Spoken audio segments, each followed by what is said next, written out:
31শে December 2024 এই দিনটি ছিল আমার শাশুড়ি মায়ের অনিমা ঘোষ রায়চৌধুরী এনার 20 বছরের কর্মজীবনের বিরতি। প্রায় 20 বছর ধরে উনি স্কুলের শিক্ষিকা ছিলেন।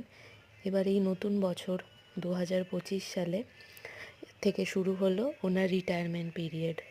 অনেক সময় দিয়েছে স্কুলকে, সপ্তাহে 5 দিন 6 দিন স্কুল যাওয়া, বাচ্চাদের সামলানো, অনেক খাটাখাটনি।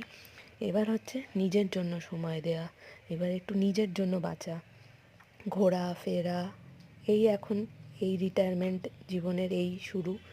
তবে আশা করি 2024 তো শেষ হয়ে গেল, জানি এটা খুব কষ্টের মেনে নেওয়া, রোজকার একটা নিয়ম থেকে হট করে সরে আসা, তবে লাইফ গোজ অন।